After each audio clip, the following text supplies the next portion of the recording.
today on this program, the greatest motivator, the greatest encourager is here. He has a powerful voice. He's known as the Greatness Guy. You're going to learn to live your life to the fullest. It is so good to have back with us, I call him the Greatness Guy, Delatorro McNeal. So where did you get the principle, born to win, but conditioned to lose? It comes from my book, which is called Robbing the Grave of Its Greatness, which you and Pastor Randy did the awesome forward to.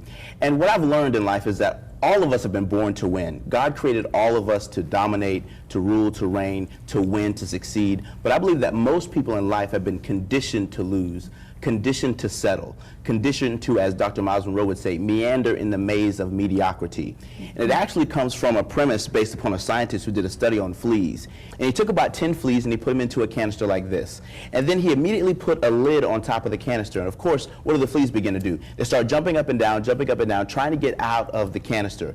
Well, after about an hour of doing this, the scientist was able to take the lid off of the canister, and he never has to worry about the fleas getting out of it again. Fleas that have the potential to jump 36 inches, born to jump 36 inches, now can't jump 8. They were born to win, but they had been conditioned by life and by a temporary circumstance to lose. What happened to the fleas? Because most times when people tell the story, they say, well, the lid is what conditioned them, and so we just kind of take the victim role with the fleas, but we don't understand that the fleas lost their vision.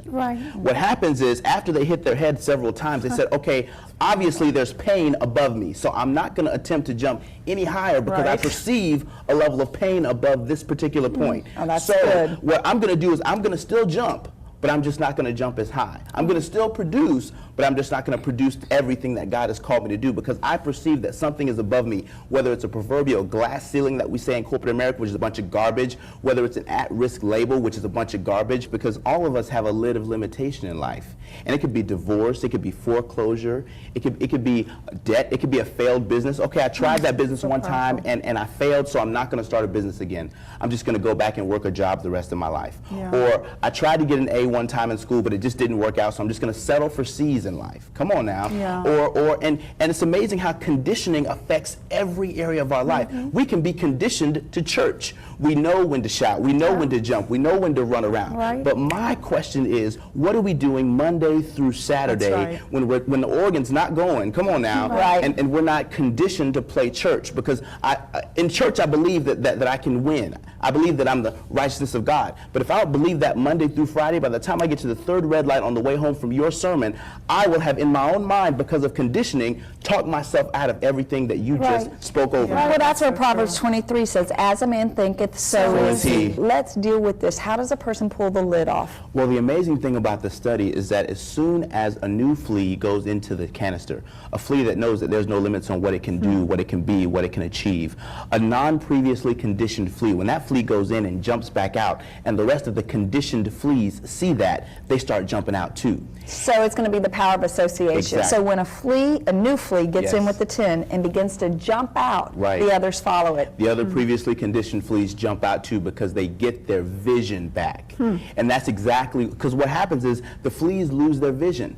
Even when the obstacle is not even there anymore, they don't jump as high because they lost their vision. And I look at people like yourselves and Bishop Jakes and all the great preachers and teachers in the nation. We go into audiences full of people who think they can't write books, start businesses, rebuild their marriages. Come on now, start ministries. And we jump in and we show them how we did it, and we jump back out, and people and audiences all across the world start jumping out with us. We need to pray for our leaders. Exactly. It's vitally important. And Pastor Paula, you and Pastor Randy were tremendous support for myself when I was conditioned to working a job, and I got laid off and went from 50 grand to nothing in a day. And I had a new house and I had a new bride, and I had no clue how I was going to afford either. And I went and met with Pastor Randy, and he said, son, your season is changing, your brook has dried up. And I was conditioned to think job, job, job, job, job, when God was trying to help me birth my dream. Because I was never designed to work for corporate, I was designed to work with corporate and to empower people and go and change lives. But I was thinking job, job, job. So I sat under you all's teaching. Come on now.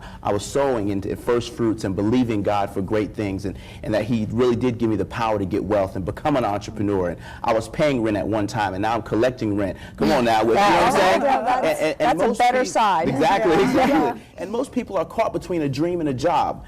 They're caught between a paycheck and a promise, true. and we'll have to talk about that later. But primarily, that happens because we're conditioned to think that we always have to go to somebody else to get our finances and to get our financial breakthrough. When we get around individuals like you who dream and think and see things that we just simply cannot see, that's when the entrepreneur rises up. Right. That's when we say, you know what, I was born to do great things, and the true money that's going to come in my life is going to come as a reward of me solving a problem for somebody else, using my purpose and my passion. You know, that's what we taught our children. I told my children, don't ever go for a job, don't go to school just for an education. You find your passion in life and figure out a way to make money. Okay, so how does someone actually get out of the jar? How do they get their vision back? And we talked about associations. There's 3 kinds of bones in life: jawbones, wishbones, and backbones. Jawbones are people that just talk about it.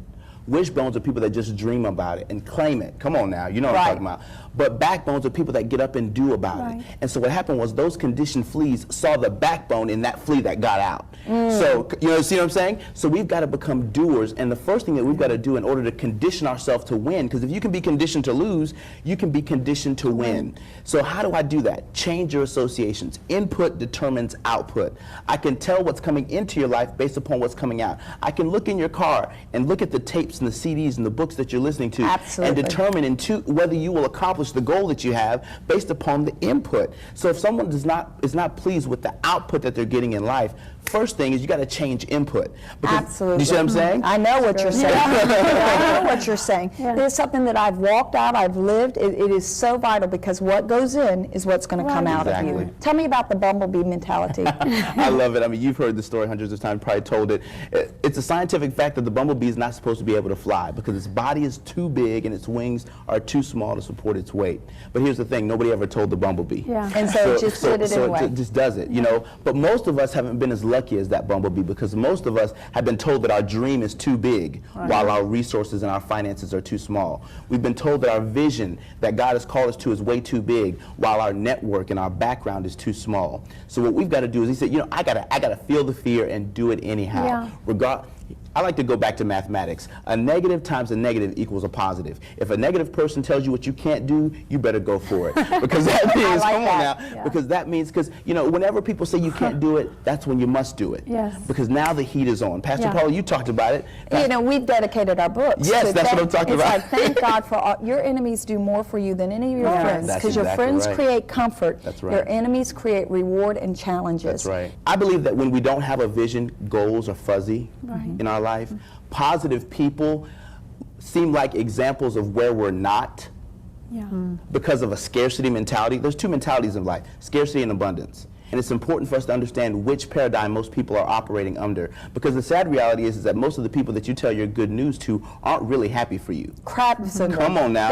They're operating on the scarcity mentality. Scarcity mentality says that there's one pie. You get a big chunk, there's less for me.